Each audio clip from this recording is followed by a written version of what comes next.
One day I'm gonna be everything I wanna be. I don't let it get the most of me. One day I'm gonna be free. I wanna be everything I'm gonna be. My future right in front of me.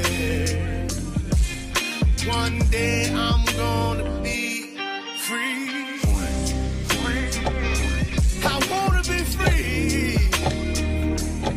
From the depths of darkness, a voice emerges.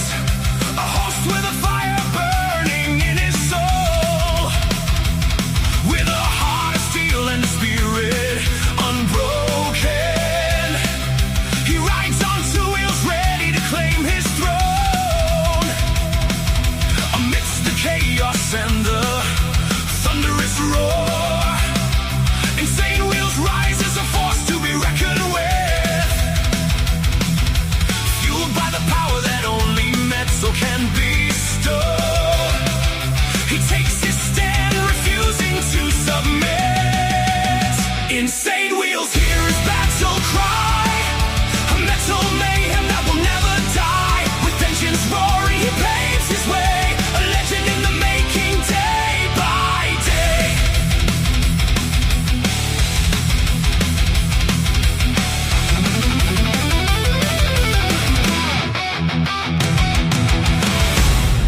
Wow. Good morning, ladies and gentlemen. What a freaking morning we had already. We had total complications getting this live stream up, and big shout out to Archbishop for doing a whole bunch of support back and forth between StreamYard and the support system, because there was a whole bunch of glitches we were dealing with this morning, and thank God we got it figured out. Anyways, today we're going to be discussing Trump's Iran deal takes effect, because he did sign it yesterday, about 45 minutes before we started the live stream for the Diamond Effect. 45 minutes prior was, well, Trump made the signing. He did it over there in France, and we all were waiting for him to sign it on Friday, actually, so it was a bit unexpected. Anyways, so I say, now what, right? So we're going to get into the now what. We're going to discuss all of that. We're going to discuss the key points of the memorandum. We're going to do all of that. But first, let's give you guys a chronological breakdown timeline of what we're going to be discussing this morning. As you guys know, we condense everything down into a single hour and a half episode from the last 24 hours of the news. So anyways, President Trump meets with Indian Prime Minister Modi at G7. That was yesterday, by the way. And then we have some updates on Luigi Maggioni. You guys know him too. It says, to assert psychiatric defense in murder trial. Obviously, we'll get into that here in a bit. And that's a very quick update. It's only like 2 minutes long. And then about 16 hours ago, Middle East update, Trump administration unveils terms of proposed Iran agreement, which I'd like to be able to hear and compare and contrast what the actual MOU is compared to what officials are saying. What I've learned to do is not necessarily take what the officials are saying. I actually take the facts of like signatures or what's happening on the ground, and the MOU is that equivalent for us. And then U.S. and Iran signed deal ahead of schedule, as you guys know. That happened about 16 hours ago. And then something that happened was, a big deal over there in LA. Massive LA, Los Angeles warehouse fire prompts shelter-in-place order. Damn, dude. Let's see if there's any details on this. It says Los Angeles says that the officials have not yet released information on what might have caused the fire. The Los Angeles Fire Department has reportedly issued a shelter-in-place order for parts of the surrounding area.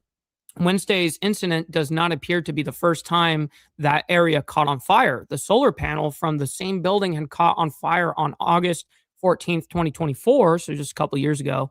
It took 80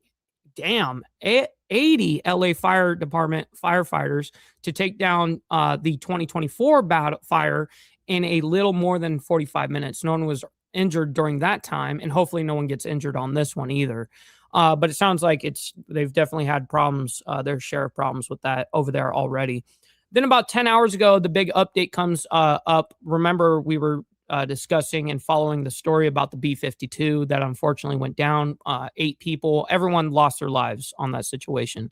Well, we do have an update. As you guys know, we do our best to try to, whatever we show onto the channel, we try our best to follow the stories. So it says 8 victims identified in deadly B-52 crash in California. And yeah, that crash happened down there by San Diego. And then about 9 hours ago, U.S. Iran, what's in the 14-point agreement to end the war? Well, I have that information for you guys, just in case the mainstream doesn't want to tell you all of it. We have it all. Hegseth tells allies to, quote, step up amid Iran conflict. And this is just happening about 6 hours ago. So it's coming out this morning, actually. Definitely interesting. It says happening now, NATO defense ministers meeting in Belgium. Okay, well, I'm not sure where Hegseth is on all of this, but and then just 3 hours ago, Hegseth announces NATO reviews for freeloading allies. I would assume those are the ones that are not paying their fair share into NATO, which we all definitely know that a lot of the countries have been slacking on that. And then we have 51 minutes ago, U.S. begins lifting naval blockade in the Strait of Hormuz amid Iran memorandum of understanding.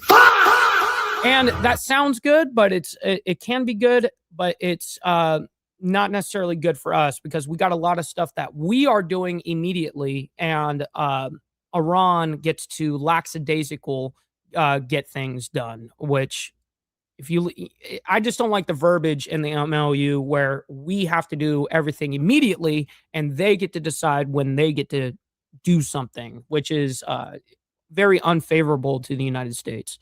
But anyways, quickly, let's do our call to actions, and then we'll get into the madness this morning. Make sure you guys hit that like button, double tap that screen if you guys are on the vertical side. I very much appreciate it, and it's also free to do so. You know what else is free is hitting that subscribe button, man. This is what we do Monday through Friday, and then we, of course, have members only on Saturday morning, man. It's a good time. Speaking of members, please consider becoming a member, starting only at $2.99 a month, making sure we're not breaking the bank out there with anybody. But check it out. This is what allows us to be on these airwaves as well as have these lights on. So thank you guys for becoming members and staying members. Yes, sir. Little side note, follow my Instagram at BallValveTV, where I post everything behind the scenes of not only my life, but as well as the show, Millennial Food Time, breaking news, as well as politics, all that good shit, man. It's a great way to get a hold of me one-on-one. And we also have a Discord server for all of you legends where we continue the conversation as a community. Make sure you guys go into the video description down below, and that's where the invite link is for the Discord. And last but not least, all super chats, super stickers, gifted memberships, and membership signups are, of course, all going to be presented live and shouted out onto the show. But if you guys would like to skip that YouTube 30% brutal cut that they take from your hard-earned cash, we have these platforms that are scrolling around the screen at any time. You guys can donate to those, and I get 100% of the proceeds. And of course, we'll read out loud anything that comes our way, just like a normal super chat. So we've got our email up. We're going to always be scanning. This is what we do over here.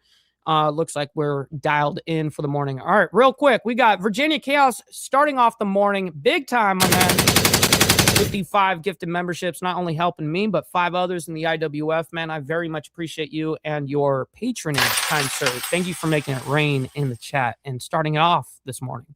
All right, good morning to all of you legends, man. Great to see you guys. We got Motobomb Virginia, by the way, and thank you for the coffee crew, Carney Vanguard, Motobomb, Sick Bastard. You guys always show so much love to the Insane Wheels channel, and I'm very blessed to be able to have your guys' support, as well as you guys sending over your people over here. I very much appreciate that.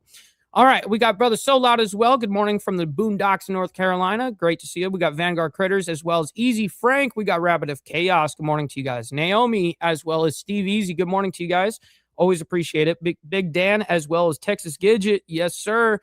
Brother VC in the building. As always, we got Desert Outlaw. What up from Florida? Shout out to Florida, by the way. The MOU is a great deal for Iran. Yeah, I mean, as long as certain people don't jeopardize it or sabotage it, right? Which we already think that that's going to happen anyways. But on a military front, we got Christopher Collins, by the way, another Alabama's finest, as well as Bill Castle from Washington State. Yes, sir. Coffee in a joint. Yes, sir. That sounds phenomenal. Great to see you, bro.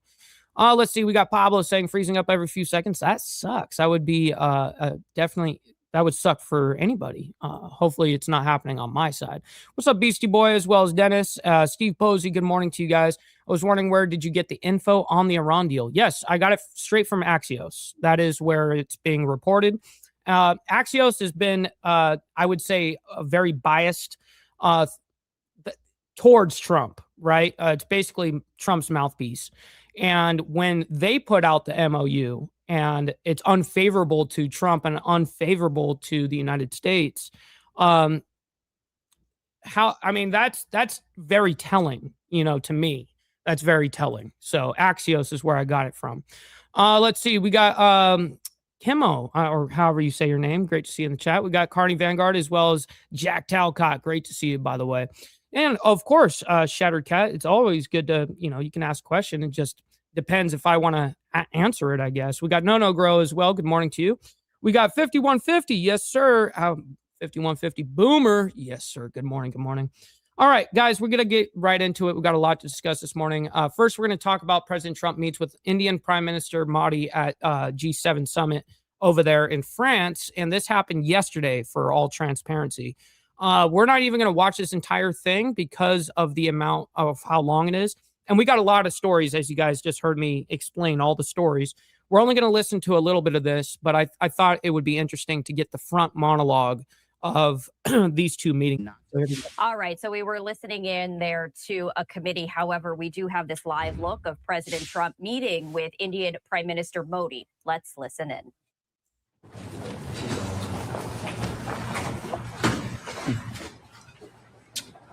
Well, thank you very much. We had some great meetings in France. The group of people used to be the G8. Now it's the G7. I don't know if that was a good deal or not, but it's a G7. And we have a G2 coming up, and then we have a G20 coming up. You know what the G2 is, I think, most of you. But we had in particular some very good conversations with Prime Minister Modi, India, and we're doing trade deals. We're doing a lot of things. A lot of things are happening between the United States and India. The United States is doing the best we've ever done. We have over $19.2 trillion coming. What I hate is when they have the mic close enough to the translator that we're hearing the translator just speak off in the background somewhere. And we're building factories, we're building everything, and Prime Minister is building a lot in the United States. He's spending a lot of money in the United States, so we appreciate that job. But I just want to say he's been my friend for a long time now, and we've always had a great relationship. Wow, Big Castle. It's great to be with you. Thank you very much. Great to be with you. Thank you. राष्ट्रपति जी आपसे मिलकर के बहुत खुशी हो रही है और पिछले वर्ष हम वाशिंगटन में मिले थे उसके बाद हमारे संबंधों में एक नई गति आई है. Okay, hopefully we get some good translation here in a minute. आगे चल रहे हैं. Mr. President, it's a pleasure to meet you here in Avia. We had an extremely productive meeting in Washington last year, and since then we have given new speed and new energy to our relations, and we are working together on a number of areas. और हमारे लिए खुशी की बात है कि हमारी दोनों टीमें भी मिलजुल करके हमने जो टारगेट तय किए उसको पूरा करने के लिए भरपूर प्रयास कर रहे हैं और हम बहुत तेजी से आगे बढ़ रहे हैं. And we're also happy that our teams have also been working in close coordination and engagement, and they've been working towards achievement of the targets that we had set for ourselves last year. Excellency, Paschim Asia में शांति के जो progress. Mr. President, I commend you for your leadership on the progress that has been made in the efforts to restore peace in West Asia. Thanks to your efforts, Mr. President, new hope for peace and stability in the region has been rekindled, and I'm confident that... Oh, man, I don't know where these leaders are thinking that there's going to be actual peace from this MOU. That this will lead to a long-standing peace in the region. Excellency, आप और हम सभी इस बात से सहमत हैं. Fast forward again. Mr. President, you and I agree that keeping the Strait of Hormuz open is vital for the global economy. Excellency, हम हमेशा. What's up, brother Kurt? Good morning to you, by the way. And we're fast forwarding through him, so we don't have to hear it. You know, we only understand English over here anyway. So Emphasize the importance of. Oh, here we go. India has consistently emphasized the importance of ensuring freedom of navigation, and we should work together and place a particular emphasis on that. Excellency, आप जानते हैं कि maritime trade की दुनिया में भारत के लाखों seafarers आज दुनिया में बड़ा योग दिशा भी Indian seafarers in hundreds of thousands are working and they're performing their duties across global maritime trade routes, including the Strait of Hormuz, and their safety is of utmost importance to us. Excellency समझौते के लिए शांति के प्रयासों सीफेयर President, you made tremendous efforts towards reaching this understanding and this agreement, and I'm confident that the issue of seafarers will receive the highest priority during the implementation of this agreement. अभिनंदन करता हूं. Mr. President, once again, I deeply appreciate and I deeply commend your efforts in ensuring the restoration of peace and making efforts towards restoration of peace and stability in West Asia. Wow, I'm just shocked that they would even think of it that way. But we'll get into that here in a bit. First, let's bring our attention back to the United States real quick.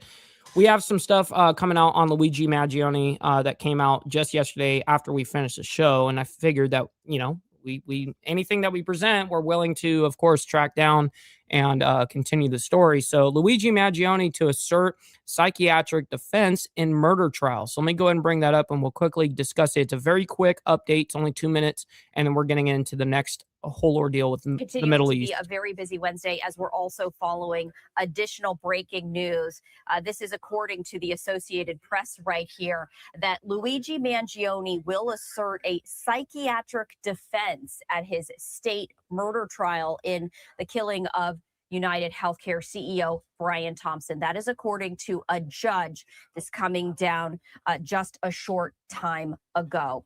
This is some file video of Luigi Mangione right here as he will. By the way, yes, Steve Easy, I did see that. And it was savage as fuck. You're right about that. But yes, I did see that yesterday. Sir, we've just learned a psychiatric defense. And that was actually a second time saying it. He said it in a post before, and now he said it in person. At his state murder trial in the killing of United Healthcare CEO Brian Thompson, the judge said Mangione's lawyers have informed him they will attempt to show that he was suffering from, quote, extreme emotional disturbance at the time of the occurrence.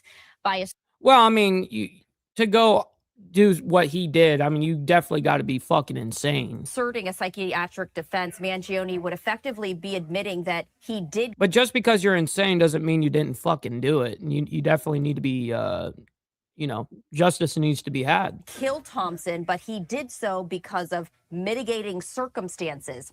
If that's not his problem. Finds that Mangione was emotionally disturbed at the time of the killing, it could convict him of manslaughter instead of murder, meaning that he would be sentenced to less time in prison. Now, this is not the same as a not guilty by reason of insanity defense, which would allow a defendant to go to a psychiatric facility instead of prison. Yeah, that's just the pussy route. That's always the pussy route. The judge's ruling came 2 weeks after he held a secret hearing on the matter at the request of the defense and said he will unseal records pertaining to the hearing and the defensive moves for a. And you know what's so sad is these judges, man, they just grant it all the time too. Oh yeah, you're just clinically insane, so we'll just throw you into the fucking some psychiatric facility and you'll be there for 6 months, you know, kind of thing. Psychiatric what defense. The judge saying, quote, the reasons for the sealing was to give the defense an opportunity to determine whether they were going forth with that defense and the nature of that defense. Mangione's lawyer said the unsealing of the transcript of the secret hearing and materials related to his psychiatric defense will harm him in his federal case, saying, quote, the reason why we asked for the sealing is that this defense is not available federally, and Mr. Mangione is being prosecuted federally, and this is prejudicial to his. Real quick, by the way, yes, we have well over 420 people, by the way, great number, in here right now between both the live streams. Make sure you guys double tap that screen, hit that like button if you guys are on the horizontal side. I very much appreciate it. You guys don't have to like all this craziness that's happening around the world or here in this nation. You guys can like it for me and what we're doing here on Insane Wheels. So thank you for that. All right, back to this. Defense to the exact same facts. The judge had been set to rule on this matter yesterday, but he delayed it until today because prosecutors failed to inform Mangioni's jail that he was needed in court. So continuing to follow that breaking news at this hour as lawyers for Luigi Mangione plan to mount a... Now, of course, I will be following all of this as it's going down, of course. But unfortunately, this is the latest that we have even up to this second. So from the mainstream, right? Anyways, let's go ahead and bring up the Middle East update. Trump administration unveils terms of proposed Iran agreement. Now, the reason why I want to play this is because I want to see if the Trump administration is going to actually show what the 14 points of the MOU is, because we have them. We have them right here. Number 1 through 4 here, then 5 through 8. Then we have 9 through 13, and then 14 on the very bottom here. So we have these points. I definitely want to see if they're being transparent with it. So here we go. Let's go ahead and bring it up. And welcome back, everyone, here to live now from Fox. I'm your host, Mike Page, as we continue to roll on. One of the big top stories that we have been following for you today has been the U.S. releasing the 14-point plan agreement with Iran. Pretty much the last couple of days, there's been talks on just when this would be released ahead of the supposed Friday signing. So for more details on this, let's go out live right now to Tel Aviv. That is where we find Fox News' Alex Hogan with a breakdown of this big story. Interesting. I've never seen her before. And trust me, I've watched a lot of, reporters from all over the region, but someone I haven't seen from Tel Aviv. Let's see. Hi, Mike. Yeah, thanks for having me. So, of course, as you mentioned, a lot of details are starting to come out of this deal. President Trump, who is in France, talked about this just in the last couple hours, kind of reiterating what he wants to see out of this deal and potentially, when this will be signed. He said that will happen shortly. We have some footage showing him today. He's at the G7. Right now, he's actually at Versailles, where he will be with French President Emmanuel Macron. He even spoke to the journalists before getting on the plane, saying he hopes that the journalists will be able to join him just because of how remarkable and how beautiful. Wow, got a big shout out to make. We got my man Virginia Chaos sending in a 25 spot on the Cash App, bro. I can't thank you enough, by the way. He sends in $25 saying dues and booze and maybe some books. Yes, sir, my man. Making it rain in the Cash App. Very much appreciate it. Where I get to keep 100% of the proceeds. I very much appreciate that, my man. Thank you. It goes a long way, brother. Versailles is. But now getting back to the main story, the deal, he again said that this could be signed within the next 48 hours, so either tomorrow or the day after. And as you mentioned, this is a 14-page plan. We're learning more about some of the details inside that plan. So it would include the reopening of the Strait of Hormuz, and that would be toll-free for now, toll-free during the MOU. It doesn't say anything after the MOU. 60 days. After that, there's still a lot of negotiations that need to take place to see what could happen. We have heard from Iran that they say after those initial 60 days that there could be tolls that are put in place. Yes, exactly. This deal will also end the naval blockade. It will lift sanctions off the selling of Iranian oil. The president saying that if people want... That all benefits Iran. To invest, they can. Iran could potentially access $300 billion in a rebuilding investment fund. And that $300 billion investment fund is not coming straight from U.S. taxpayers, okay? I would tell you if it was. Trust me, I'd be the first one to be like super outraged. But it's actually primarily coming from the region. From the Middle East, okay? Now, I'm sure that there is going to be some monies that is going to come from us. I'm sure of it. That's usually how this shit will end up playing out. But as far as of right now, the way that's planned out is that $300 billion is from the region. And I'm sure we do have like some CIA slush fund that we could use to help on the money front that doesn't dip into the, U.S. taxpayer. And that's what those slush funds are really kind of designed for. But, administration has clarified that. And then also the $24 billion that are frozen Iranian assets right now. And that's, you got to remember, that is not our money. That is their own money. Okay. That would only happen if Iran does abide by the terms of this agreement. Trump also says that Iran will never have a nuclear weapon. And as far as the enriched uranium, this is the comment that President Trump had to say on that earlier today. They'll work closely with us to turn over the so-called enriched material that's very deep in the bowels of the earth, very deep. Nobody can get it. So it's not important. What's up, brother Sterling Will? Great to see you in the chat, by the way. Good morning. We do it quickly, but we could do it fairly quickly. When we have a chance, we'll do it. But in the meantime, we have cameras on every inch of it. Nobody can do it. And if they do, we'll hit them with Patriots. That's all. And they'll be gone. And they know that. Technical discussions on the removal of all stockpiles of enriched materials will be. Let me go ahead and answer that indefinitely, Steve Posey. I can tell you with certainty that would be a 0% chance, negative 100% chance. Begin immediately. We're going to start that immediately. So another part of this deal is an end to the fighting in Lebanon. That What's up, Stephanie? Good morning. Is something that is at least creating waves here in Israel, because Israeli officials say that they have no intention of withdrawing the IDF troops from southern Lebanon. We've heard from a Well, it's not only do they have a problem with the whole thing with Hezbollah regards to up there in Lebanon, but they hate this deal all the way around, and which I actually don't even blame them, because this is a major concession from the United States. I'm going to be honest. Iran, they say that that would be a breach of this agreement if the IDF does not fully withdraw and does not end what they are calling this occupation. Of course, Israel says this is not an occupation. They say they're creating this buffer zone to protect the residents who live in northern Israel from Hezbollah. At the same time, we also heard new pressure from President Trump today, telling Israel that they need to do better, that they should be doing better when it comes to that fight against Hezbollah. And that being said, the president also did say that Israel is a great partner and that President Trump has shared this agreement with Israeli leaders. Mike. Yeah, he definitely kind of, Trump went off on Israel. He did go off on Israel yesterday at the G7. I mean, he said it right there to the world. But then at the same token, after he, smacked him in the face, he was like, but we love them. They are a great ally. And then we got Sterling Wheel coming in with the gifted membership, by the way. Thank you very much. Not only helping me, but helping someone else in the IWF. I can't thank you enough for that, sir. Good morning. All right.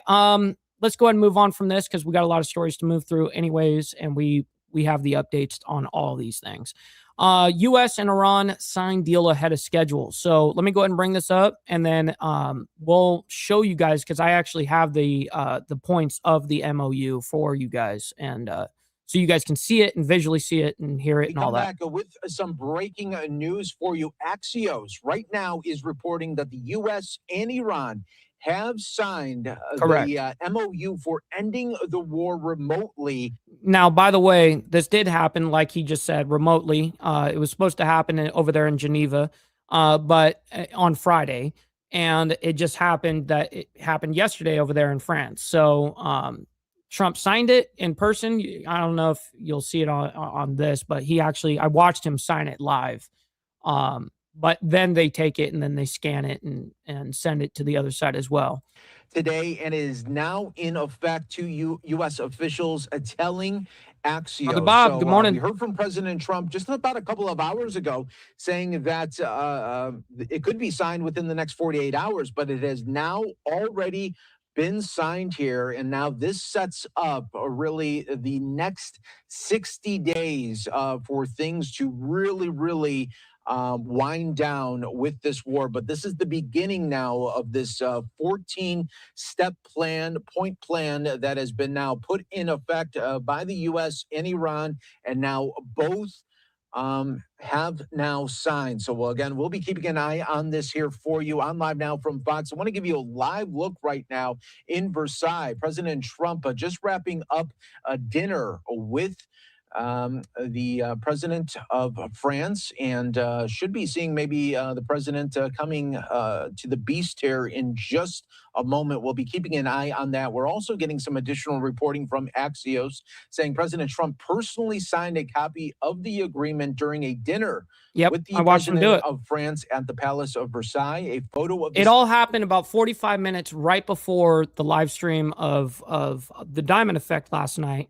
By the way, if you guys don't watch Diamond Effect, you guys got to watch that Wednesday evenings about 7:10 p.m.-ish on Central Standard Time. Great show, by the way. Great panel. And it happened about 45 minutes prior. And I was telling the guys, I'm like, hey, guys, it just got signed. We gotta do a whole bunch of research real quick before the show starts. And yeah, and but I happened to watch him do it live. And then I called the crew and I was like, oh, we gotta, change some shit for the show. Signed agreement was sent to the Iranians and the mediating countries there. So that is some additional reporting coming from Axios now that the deal is in effect here. So the deal was signed right here. By the way, we have the perfect number. By the way, we have 555 people in here right now between both the live streams. Make sure you guys double tap that screen if you're on the vertical side. Hit that like button if you're on the horizontal. Listen, you guys don't have to like all this craziness. You guys can like it for me and what we're doing here on Insane Wheels. So thank you for that. At Versailles. And again, we'll be keeping an eye on TVT, all good morning. of these developments here for you on Live Now from Fox. Once we get more details, we will, of course, bring that to you. If we do see President Trump at Air Force One and he speaks to the cameras. Okay, and which we have that for you guys, by the way. Now, let's actually go through the MOU together real quick.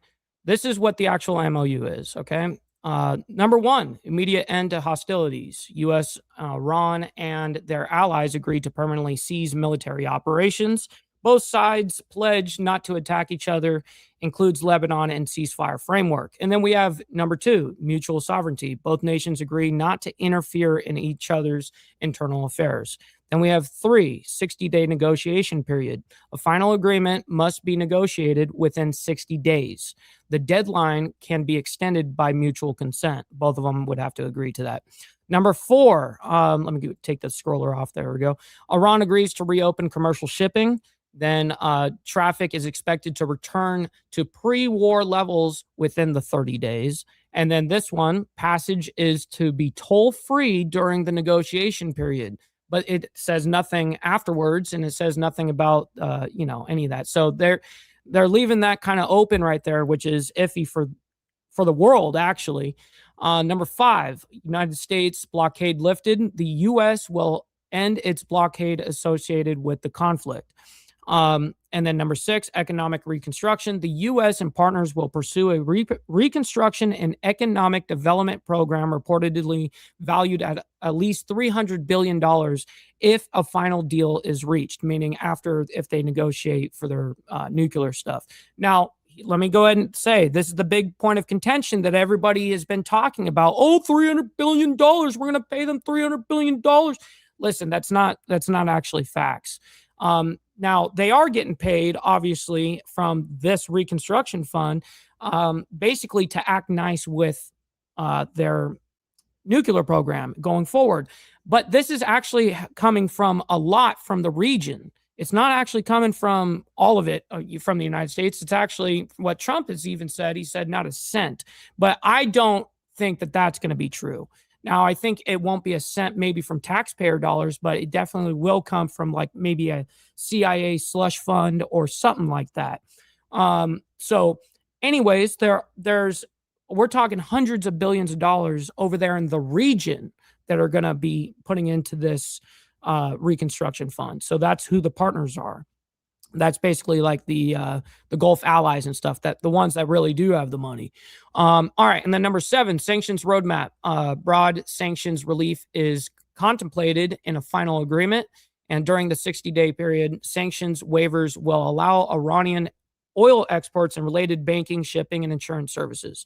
Then we have number eight, nuclear issue. Iran reiterates it will not build nuclear weapons. The future of uranium enrichment and the enrichment uranium stockpiles is left for the final negotiations. Now, what they're basically saying here on the nuclear issue here, they're not saying going forward we're never going to deal with nukes. It's saying during the 60-day MOU, we agreed that we're not going to build a nuclear weapon in this 60 days. That's what they're saying. Then we have number nine, freeze current positions. Iran maintains its current nuclear status. And then U.S. agrees to impose new sanctions during.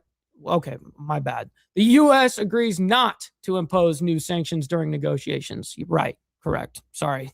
Number 10, oil exports resume. Treasury waivers allow Iranian crude and petroleum exports during the interim period. Then number 11, frozen assets. The U.S. commits to making Iranian frozen funds available under agreed procedures. Now, that frozen assets, by the way, is $24 billion. Now, that's their own money, right? That's their own Iranian money that's been frozen, their own assets. And so that's not like where we would have to pay the $24 billion. That's their own money. And then number 12, monitoring mechanism, a joint implementation and compliance mechanism will be created. And then number 13, final negotiations begin. Once key implementation steps start, such as the Strait of Hormuz opening and all this stuff, blah, blah, blah, negotiations on final agreement begin. And then number 14 here is UN Security Council backing. The final agreement is intended to be endorsed through a binding UN Security Council resolution. So they're just saying exactly where they want this to end up, essentially. Anyways, so let's go ahead. Now that we read that out, we still have a lot of stuff that we're going to get into Iran here and that whole deal, Trump, all that stuff. But first, we need to bring our attention over to back to the nation here for a moment. Regarding LA, massive Los Angeles warehouse fire prompts shelter-in-place order. And now they're saying that they don't actually know what might have caused this fire, but they do say the solar panels from the same building had caught on fire on August 14th, 2024. It took 80 LA Fire Department firefighters to take down the 2024 fire in a little more than 45 minutes. And no one was injured back then either, which is good. And I hope that's the way it is going forward too, on the second go around. So this is the second time the same building caught. All right, what we are going to do here on live in 2 years now from Fox. If you were tuning into us earlier at the top of the hour, we were in some breaking news coverage coming out of California. This is a live look right now at a massive fire at a Boyle Heights cold storage facility that had prompted a shelter in place. And you can see it still looks like a very, very active scene there. Firefighters are on scene trying to just spray that fire that is just completely taking over the roof of this building there. You can see that black smoke is still very thick. What we were doing earlier is... What's up, brother Straight Jacket? My man, good morning. We were tuning into our friends at Fox 11's coverage of this breaking news. We're going to head back out to that right now and listen in. Beaker, my man, great to see you in the chat, by the way. Guys, we have well over 500 people in here. Make sure you guys hit that like button, double tap that screen. Let's get it. Let's get the likes up. It doesn't necessarily reflect the likes. We got to get them up. So we're waiting for the first water drop to happen. I was just in the middle of trying to get some more information as to how many are in the fleet of the I'm getting a note here. That's why I'm stuttering and yeah, stopping. I know. I'm like, what is she? I mean, she's worse than me sometimes. She train of thought. So I was waiting What's up, to PJ? get how many Good morning. helicopters, aircraft are going to be a part of the air assault. I didn't get that number, but I can tell you that a helicopter is able to drop 480 gallons of water in one drop. This that is a huge information building. coming to me from Kevin Takumi. If you follow us here at Fox 11, you know that he has flown in Skyfox for many years, and he knows a whole lot about the firefighting apparatus and the protocol and processes. So, Kevin, keep feeding us that information. That's very, very helpful. So we do know that 480 gallons of water will drop in one of those chopper drops. So we look forward to that happening. It's going to be any minute now, in fact, because they did successfully evacuate the roof. And that's what needed to happen before any of those. Oh, there it is. I see it coming into play. Let's watch there's it. a chopper. Here we go. It's going to drop water. Or maybe that red, I forget what they call it. Here. Well, I just quieted down. Hear me? This is an ammonia leak now. Okay, I'm going to check in with Olin. Oh, there water. we go. There we go. There's that water drop that we were waiting for. 480 gallons. That's like nothing. A sight to see and a good one to see. Olin Martinez is the photojournalist behind the camera here. Olin, did I just hear you say there's a pneumonia? Yo, brother, Virginia Chaos, my man, sending it in on the YouTube side as well. He says for $5, hit that goddamn like button, embrace your fuck ups, and donate some freaking money, dude. Absolutely, let's get it. We gotta embrace our fuck ups. Don't beat yourself up over past mistakes. You are going to fuck up again in the future, quite possibly in a most spectacular fashion. Why worry about yesterday's fuck-ups when you have tomorrow's fuck-ups to look forward to? You are a fuck-up, and fucking up is part of your growth process. Embrace the process. Embrace thy process. Absolutely. Feels good. Also, you know, we haven't done the money part. All right, just get the money part done. Give me money. Money me. Money now. Me a money needing a lot now. Actual factuals and probably the best propaganda you'll get today. So denied. But I still love you guys. All right, let's go ahead and bring this back up and we'll get into the discussion. Leak. We'll skip ahead a little bit here too. Or rather ammonia. Actually, as I was approaching, they have a gurney out ready for anybody that might be injured. I believe that's Pete Demetrio that's walking up. Need more cannabis. Good morning. You can see this plume is traveling. Daniel, good morning. But the wind can shift. Right. We got a lot of people out here. Organized Insanity, good morning to you, by the way. Hopefully you're enjoying the morning, by the way. I definitely know we are. Watch on them. Oh, I didn't know if you click down just on the video on YouTube, if you hold down. They're out of the way, and I did see residents when I first approached. That's interesting. I didn't know you could do that on computer like that. With their pets rushing out of the area. Okay, yeah, I think we saw some of those shots. Washington. Go ahead. We are actually between Washington and the 5 freeway on Indiana Street. Okay. So a couple of things. A potential ammonia leak. Now, we did hear Jennifer Middleton with LAFD mentioned ammonia.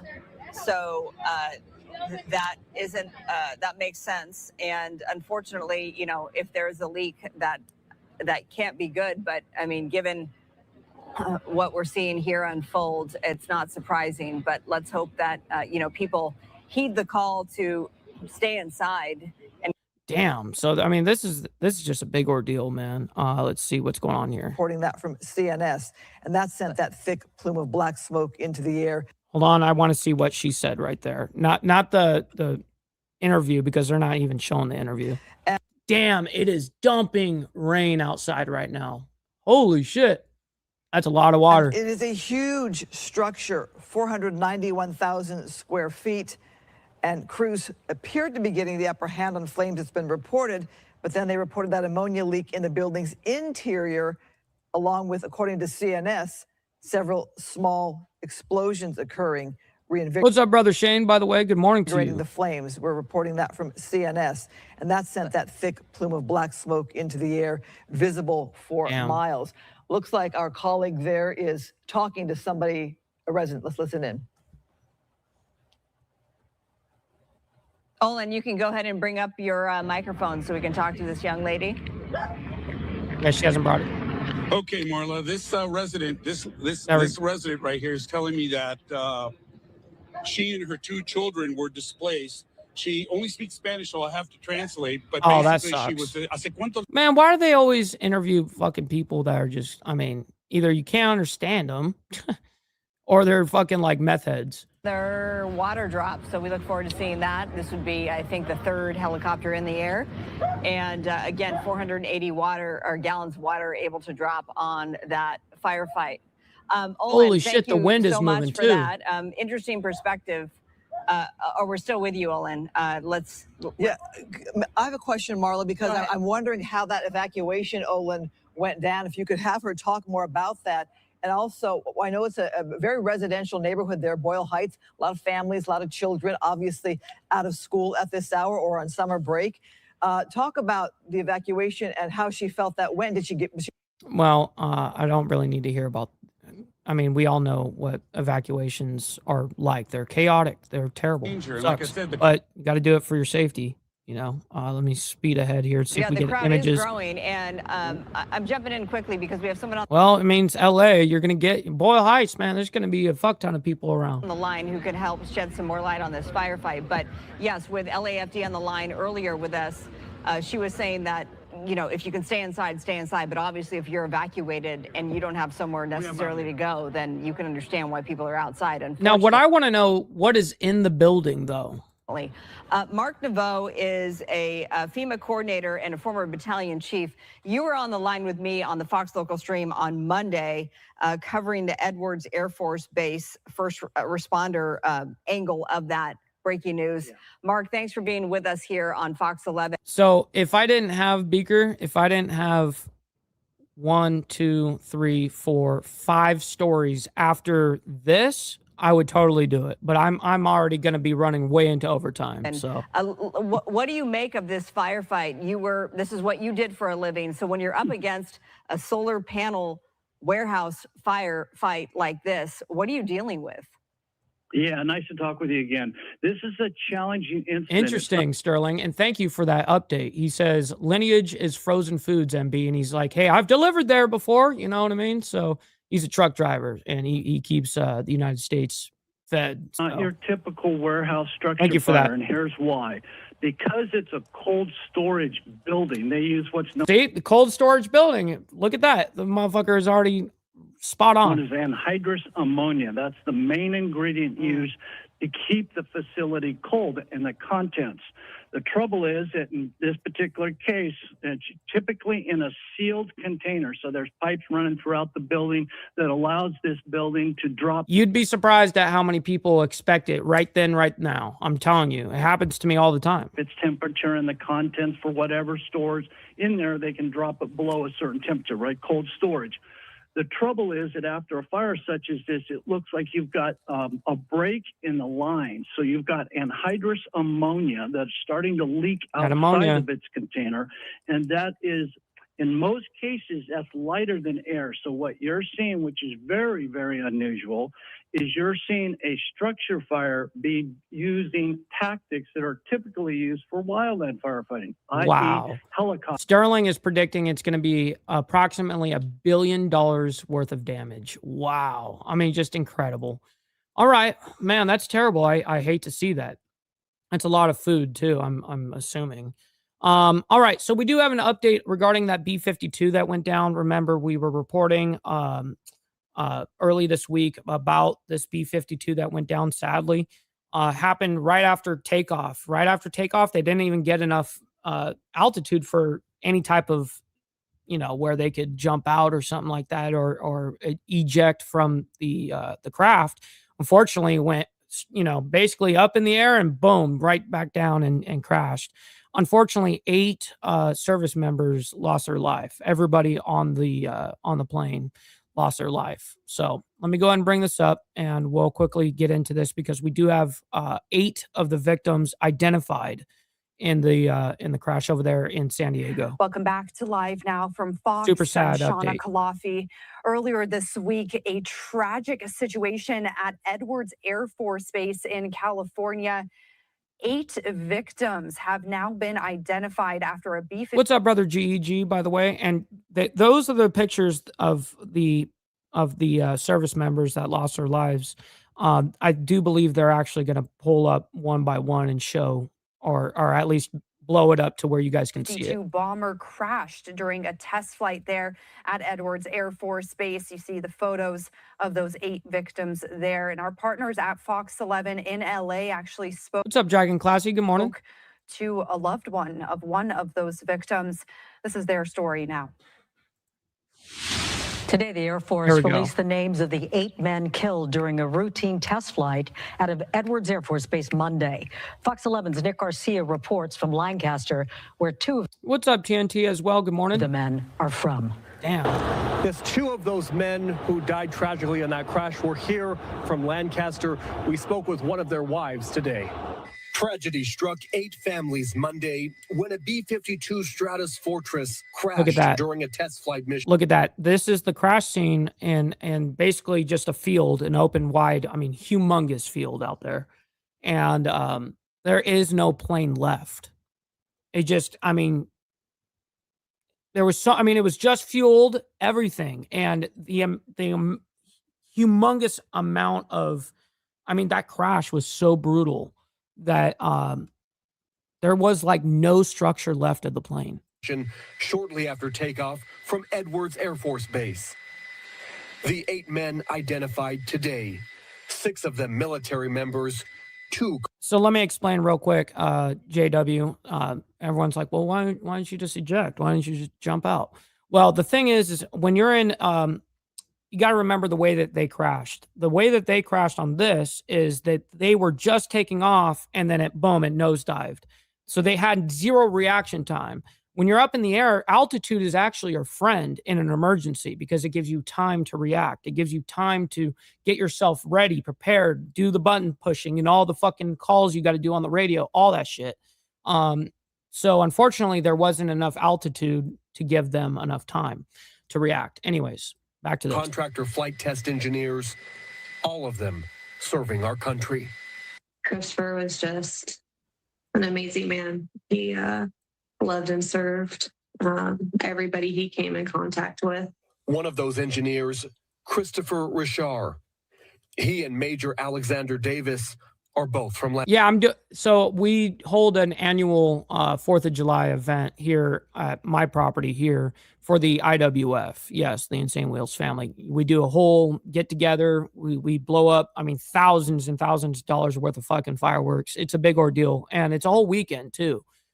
So yeah, let me know if you want to show up. Lancaster. Christopher would want to be remembered by the love and about the love and service he had. He would want people to think about others, not just themselves. She says she's leaning on her faith. It's hard not having him now, but knowing that there's a life after this and that we can be together again gives me so much hope and makes it just that little bit easier. And also leaning on the other families as they navigate the difficult road of grief together. I'm so appreciative. I never would have thought such a big community would come out and support not just me, but the other 7 families. Having this happen is so negative, but we got to look at the positive and all the things that can come from it, the things that they're able to learn so it doesn't happen again. To his family, Christopher was larger than life. He was our Superman.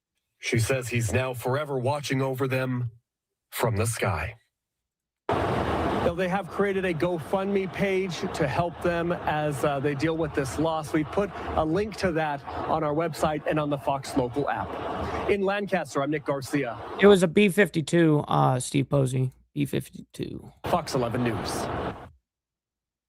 A terrible story out of California. Again, the 8 people who were killed when a B-52 bomber crashed shortly after takeoff from Edwards Air Force Base, now identified. This happened during a routine test flight on Monday, and Fox 11 speaking to the wife of one of those victims. Really sad. All right. Yeah, that's terrible. All right. So let's go ahead and move on into what is the 14-point agreement to end the war? Well, as you guys already know, we already read those points, so we actually don't need somebody else already explaining what I already explained on the show, so we're going to skip that. All right, Hegseth tells allies to step up amid Iran conflict. This just coming out this morning, by the way, early this morning. This coming out about 7 hours ago. This is when it was happening. So let me go ahead and bring it up, and we'll see what's being said. Our allies must step up. President Trump has been very clear on this point for many years and over 2 administrations. And for too long, NATO has been... I have them sped up, by the way, 1.25, because we want to cram as much as we can in. I mean, we're already about to run over time. So a paper tiger and a one-way street. No more. And that's what the Hague Summit is all about. That's what defense spending commitments are all about. Transforming NATO back into a real military alliance that's focused on hard power and real deterrence. A NATO 3.0, modeled on the NATO 1.0 that won the Cold War, with our allies actually taking the lead in Europe's conventional defense. And that's what NATO was always supposed to be and what its framers like President Eisenhower always expected. Europe was not supposed to be a dependency of the United States. And by the way, Beaker, I've already explained that a billion times in the last 48 hours.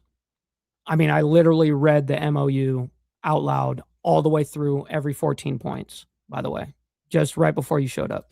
That's not what Winston Churchill or Charles de Gaulle or Konrad Adenauer wanted or expected. No, Europe was supposed to be a military power, allied with a strong America. This is the essence of NATO 1.0. As Dwight Eisenhower himself said as early as 1951, if in 10 years, all American troops stationed in Europe for national defense purposes have not been returned to the United States, then this whole process will have failed. Eisenhower was Supreme Allied Commander then, not yet our nation's 34th president. But he and his allied counterparts, all of them still living in the shadow of World War II, understood that NATO's power did not come from committees or from meetings or... No, the power really came from the United States, to be quite real. I mean, the amount of money that goes into it. I mean, we're the ones that fund it. We produce so much shit for NATO. We build a lot of, munitions and all that shit. From small flags on fancy tables. It came from warriors. And for Europe's defense, it had come from NATO allies. That was NATO 1.0, a hard-edged warfighting organization focused on Europe's defense. But that spirit faded after the Cold War ended. No longer focused on defending Europe, NATO 2.0 drifted toward out-of-area operations and things that had nothing to do with warfighting at all. Instead of tanks and fighters and air defenses, the focus has been on gender equity and climate change and defense austerity. Europe's borders flew wide open. Welfare states expanded. Defense budgets cratered, along with Europe's belief in itself and its civilization. NATO lost its way. NATO. What's up, brother Cameron? Great to see you in the chat, by the way. And listen, we're about to run into overtime. Listen, we got well over 500 people between both the live streams. Make sure you guys double tap that screen if you're on the vertical side and hit that like button if you're on the horizontal. Appreciate you guys. 2.0 was an era of distraction, deindustrialization, and demilitarization. It was an era of free riding. And those were lost years that we're not going back to. And that's why What's up, Neo? At the Department of War, we've been so clear and so candid to restore NATO's core military role and character. And that's why we've returned U.S. troop levels in Europe to pre-2022 levels, with the redeployment of a brigade combat team last year and further reduction of 5,000 forces earlier this year. At the same time, it's why we've engaged with our allies so consistently. And it's why we've grown our own defense industrial base and encouraged to turn NATO 3.0 into reality. Got you. To return the alliance to its roots as a military alliance and ensure that it has the European strength required to sustainably deter aggression and, if need be, make good on Article 5. Some of our allies have gotten the message. And what's up, Llama, by the way? I see you in the chat. Shout out to Peru, by the way. You know who you are, and we very much appreciate it. Last year, under President Trump's leadership, NATO set the new global standard for allied defense spending, 5% of GDP, all in on defense. It's historic, and it's transformational. And some allies are already well on their way to meeting this ambitious target, and in some cases ahead of schedule. And as you've seen over the last 6 months, President Trump is also committed to the United States defense spending, more than $1 trillion in 2026 and a commitment of $1.5 trillion in 2027. We will lead and exceed our own NATO spending standards. And I'm personally on Capitol Hill in order to make sure we do it. It's not do as I say, it's do as we do. Some allies are also getting serious about how they're spending on their defense. In May, the Department of War told allies that we're reducing our contributions to the NATO force model. We also explained how allies can and should backfill those changes. General Brinkowitz reports that some allies have stepped up accordingly, and it's a good start. At the same time, just last month, a small group of strong allies gathered at Bergen for a conversation about focused allied defense spending on the capabilities required to defend Europe even in the event of simultaneous conflicts worldwide. Again, more serious progress. On Ukraine as well, progress. Through President Trump's Pearl Initiative, allies have taken the lead in funding support for Ukraine's defense. Ukrainians are holding their lines even in the face of sustained Russian assaults. We said it could be done, that our allies could lead, and that it would be consistent with Ukraine's defense. It is happening, and it's a validation of President Trump's approach, an approach that will set the table for peace. Yet for all these early steps in the right direction, there have also been real setbacks that we cannot ignore. For all of our clarity, too many allied capitals seem to still miss something in translation. Too many allies still don't recognize the historic need that President Trump has made clear to them and to NATO itself to reforge a relevant, powerful military alliance. As President Trump put it, and rightfully so, he gave our allies a test to support America when we asked for their help, and too many failed it. The United States has defended Europe for generations. And the president said, all he said was that our jets would need to take off from bases in Europe or our ships from ports. to strike targets in the Middle East, Iranian targets that threaten European interests even more directly than they threaten us. But too many of our allies said no, or tried to drown us in arcane legal debates, or criticized us publicly for doing what they aren't prepared or able to do themselves. It was shameful. These allies, they put America's sons and daughters, our sons and daughters, at risk by denying them the predictable access, basing, and overflight that never should have been in question at all. In some cases, we had to shift capabilities from one country to another out of NATO allied countries altogether. There's no excuse for that. And that's not to mention the fact that some countries have yet to show a credible path to meeting their... That's right. We exactly hit overtime just now. Listen, you know what they say about overtime? No tax on tips, no tax on OT. Make sure you guys send in your money. Let's get the money part. All right, just get the money part done. Give me money. Money me. Money now. Me a money needing a lot now. Well, shit. Denied. I still love you guys. All right, here we go. It's back. Vague commitments, too much talk. Some of NATO's largest economies, some of our richest countries, allies that are happiest to go on about the rules-based international order and middle powers banding together, still seem to think the era of free riding is here. Eisenhower and Trump disagree. This isn't what the president or America expects from this alliance. This is not what any reasonable person would expect. And it's not going to cut it anymore. And so we're doubling down on our effort to make NATO what it always was supposed to be, a balanced alliance with Europe in the lead for its own defense, NATO 3.0. And to make that a reality, I'm announcing today a 6-month Department of War review that will examine America's force posture and basing in Europe. Up to 6 months, could be less. Let's call it the NATO 3.0 review. This review will be conducted with the benefit of inputs from the United States military, from European command. It will involve consultations with the US Congress and with our allies. But make no mistake about it, this will be a real review. It will be designed to ensure that NATO is moving fast. Shit, we got Sterling Whale coming in with the 420, by the way, great number, saying Trump is Allah. Well, shit. Oh, shit. Yikes. And irreversibly. Thank you, Sterling. Appreciate you, brother. Europe leading. Stepping up to take primary responsibility for the defense of Europe. Stepping up to ensure our forces are postured for America's global needs. And stepping up to make sure that our access, basing, and overflight are clearly delineated and assured.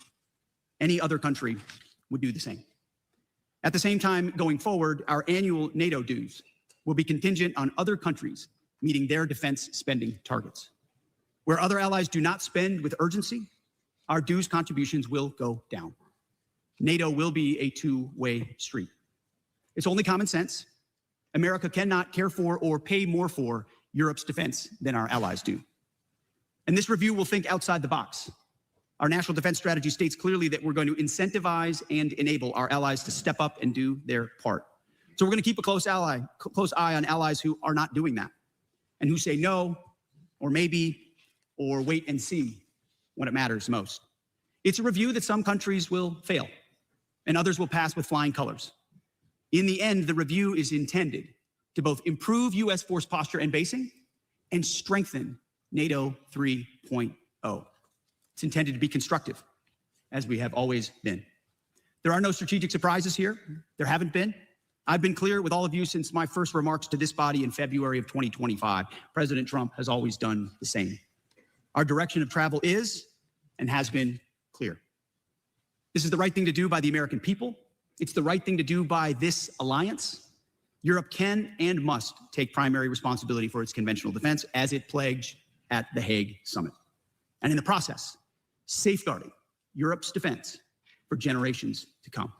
We know our allies can do it, and it's time. Thank you.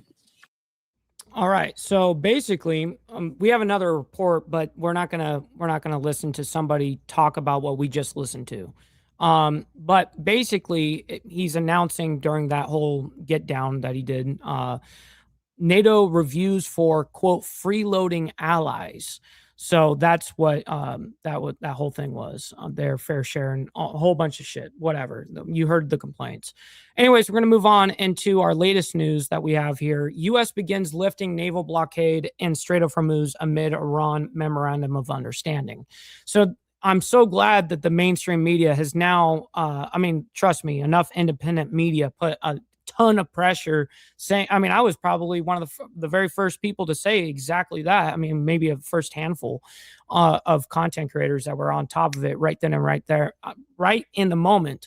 And we're saying, this is not a deal. You know, this is an MOU. This is an agreement to stop fighting for a second to possibly get to another deal. You know, that's where we're at. It's kind of like a framework. Anyways, I digress. Now we have this whole thing going on with the naval blockades being lifted a little bit right now. So let's see what they're talking about in that regard. And I actually have the Strait of Hormuz right now with marine vessel traffic. And I'm going to go ahead and bring it up for you guys here in a second and see where we are if they're actually moving. And it does look like a lot more movement than what we've been seeing right now. It's happening right now. Let me go ahead and show you. This is way more movement than we've seen. Obviously, it's been still for a long time. This is a lot more movement. Okay, this right now, this is a good sign. We got a lot of movement. Now, I'm gonna guess that a lot of these aren't just vessels. Like the big arrows, those are ships. So those are actual bigger, well, not ships, or vessels, but they are ship size. So you got green, by the way, which carries just normal cargo, and then you've got red that carries oil products and stuff like that, the actual tankers. Now, most of them are still anchored down, most of them. So the movement, I'm sure that's happening here. It looks like it's going to be a lot of like de-mining and shit like that. I can't really tell. These guys look like they're moving, but they're not actually moving right now. So let me see what kind of vessel this is. It is an actual tanker, but it's sitting outside there. Let me see if this is a normal vessel here too. It is. So this is a lot more movement because this has all been kind of blocked, where we haven't been seeing that much in the actual bend of the strait. Anyways, again, I digress. Let me bring it back to this. So what do you want to know about the U.S.-Iran peace? And this is just coming out like an hour ago. Deal. In order to submit your question, just scan. Well, we already fucking Iran have is that. national security analyst and expert Mark Chandler with Coastal Carolina University. Mark is here to answer some of these questions. Mark, good morning. Thanks for joining. Good morning, and thanks for having me today, Carl. Of course. What's up, Chatting with Stacks, my man? Good morning to you. Great to see you in the chat, as well as Brother So Loud, my man. Of course. All right, let's just dive right into it. Remember, if you are at home, just scan the QR code. If you have a question to ask, submit it that way. Mark will be us for the next 10, 15 Extra surprise. Good morning. So, Mark, we already have our first viewer question, so I'm going to put it up here on the screen. So M over in New York asks this: what happens if Iran doesn't honor the deal? Can we trust them? No, we can't trust them, and they won't honor this deal as long as the IRGC is in play. They're not gonna concede unless getting paid mega. And I don't even know if 300 billion is enough for them from a slush fund, or from the regions of the Middle East. I think they're a little richer than that. But what happens if they don't honor the deal? Well, then we go right back to square one and start bombing them again. That's the sad reality of this. Well, Carl, first, that's a good question, and I like how it's going to put the perspective of how we monitor the deal and the progress made. But let me answer the second part of that first. For 47 years, we have not been able to trust Iran. They go through, or the Islamic regime, they've gone through this negotiation process in multiple different issues throughout, the nuclear issue being the most prominent over the last 10 to 15 years. When I look at that, even though we had a joint comprehensive plan of action, the JCPOA, they were violating different elements of that throughout, during negotiations and during the implementation. Yes, and a lot of the Middle East that we have been negotiating with, all those type of people have been people you cannot necessarily trust. That's nothing new, to be quite honest. I already answered this question for you guys. We don't need to hear him cope on it. So let's see what they're talking about with the Strait specifically, though. I want to see what they're bringing up there. They're starting to show a little bit of movement. is reinitiation of military operations. Going back to yet another viewer question. And he just said exactly what I said as well, that they'll be dropping bombs again. He answered it at the very end there. What happens, if they don't honor the agreement? Well, military operations begin again. Absolutely. Yeah, and submit them by scanning the QR code on your screen. This is a pretty interesting one here from Virgie over in Fairview Heights. Mark, she asked this: I thought we were going for a regime change to help the Iranian people. How did it all come down to the Strait of Hormuz? Well, the Strait of Hormuz has always been Iran's key part on a geographical area, because the way that they get to enforce, for them to even enforce them shutting it down, is all it takes is a threat. It doesn't take a huge military. It doesn't take a whole bunch of for them closing down the strait is so easy, because all they have to do is just make a threat, throw a couple of one-way drones at a ship and make an example, and now all the ship owners are calling the ship captain saying, yeah, you're not going through that, motherfucker. The insurance companies just canceled all of our insurance on our fucking cargo. So get the fuck out of there. You're not going through there. That's how easy it is for them to shut it down. And so for us to keep it open against, if they're going to be playing that game, it's near impossible. It's near impossible, because their coastline is the fucking strait. You know what I mean? So anyways. Well, a couple of things here. And we were going for regime change. We failed because what we were trying to do is we were trying to implement regime change from the air. And that would have been, and now if we would have done that successfully, we would have been the very first ever to be able to do that. There's never been a regime change that only came from the air. It always does come down to boots on the ground.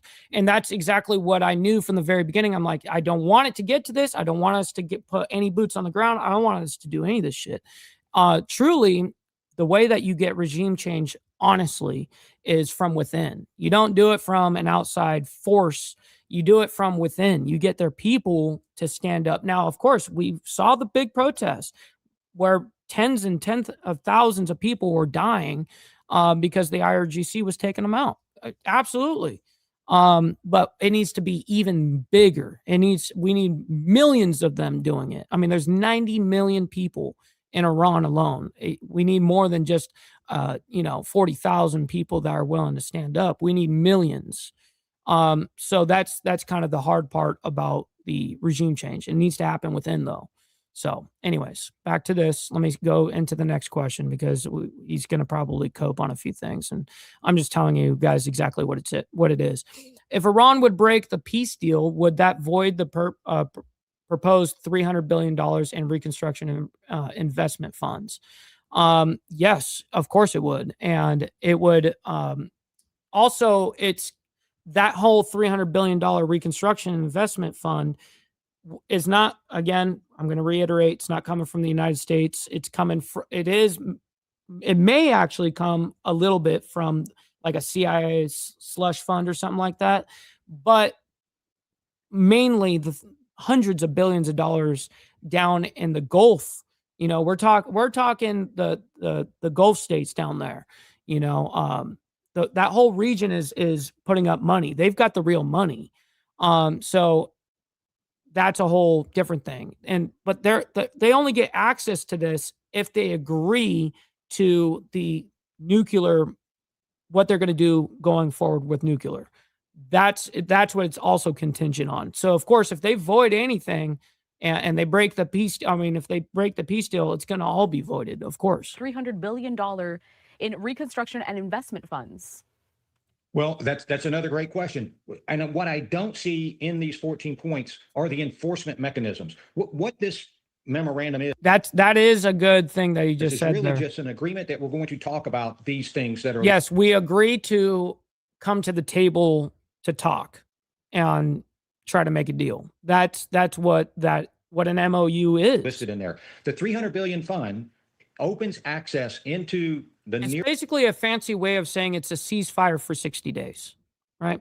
Term and the long term for Iranian reconstruction. I know the administration keeps saying there's no U.S. funds, but what the U.S. is doing is actually opening up access and giving support to make that $300 billion available available for Iran reconstruction or whatever they're going to do with that money, which is rebuild their military predominantly. If they lose out and if they don't follow through, I don't see an enforcement mechanism to not make it available. However, I would look at this fact as they voided the deal. They don't get access to that money on as a surface as we see things progressing. So no, they probably wouldn't get access to the full 300 billion. Not.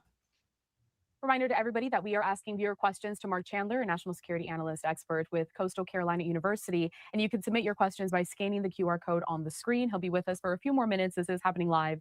So make sure that you submit those. What questions do you have about the U.S.? This came out about an hour ago. This came out about an hour ago. So, by the way, what questions do you have about the U.S.-Iran peace deal? Well, it's not a peace deal, first of all. I hate that the mainstream is still saying that. And then down here it says U.S. and Iran signed memorandum of understanding. That's what so it's just weird how they propose it, man. To talk about, but we want to make sure that we answer whatever questions you have at home. Mark, while we wait for more of these questions to come in, I do have a question of my own, and it does pertain with the Strait of Hormuz.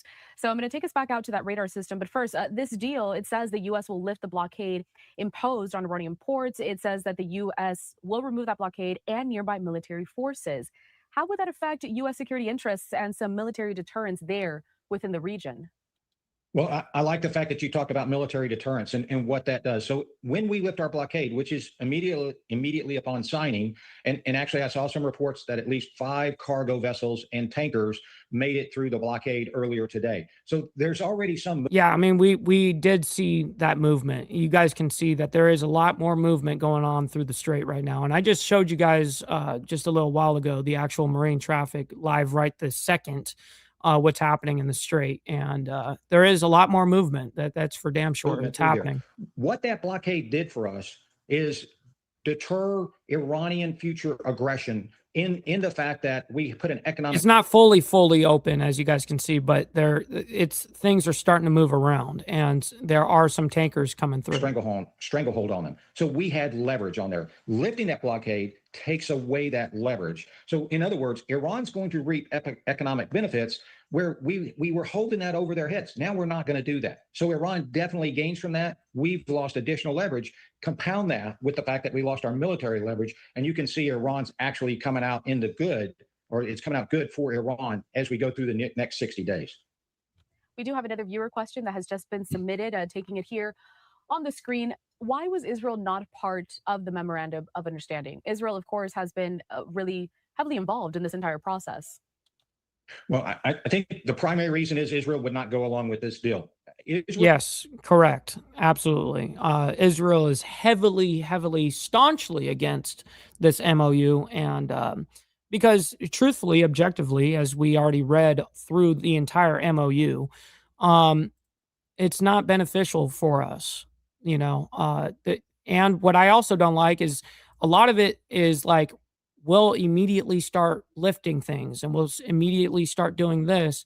And then their nomenclature for how they have to move is like, well, they get 30 days to do this. They get 30 days to open the strait. They, you know, and there's like all this, like they get to drag their feet, but we have to do shit immediately. You know, it's like, it's kind of like it, obviously it's concessions in a lot of ways, but anyways, listen, ladies and gentlemen, that concludes for the morning. I can't thank each and every single one of you guys enough for the amount of love, support, engagement, hitting that like button, commenting in the live chat there, hanging out with us. This is what we do Monday through Friday. And then of course we have Saturday morning for members only, man. It's a great time. I'm very blessed to be able to do this, and thank you guys for allowing me to do it. So anyways, we'll see you guys here tomorrow morning for more of the World's Madness. Until then, God bless you guys and be safe out there. Also, stick around. We're going to be rating our friend RLM. She's a great panelist and panel host. Make sure you guys let her know we're coming through with the Mike Ball raid. But anyways, much love. From the depths of darkness, a voice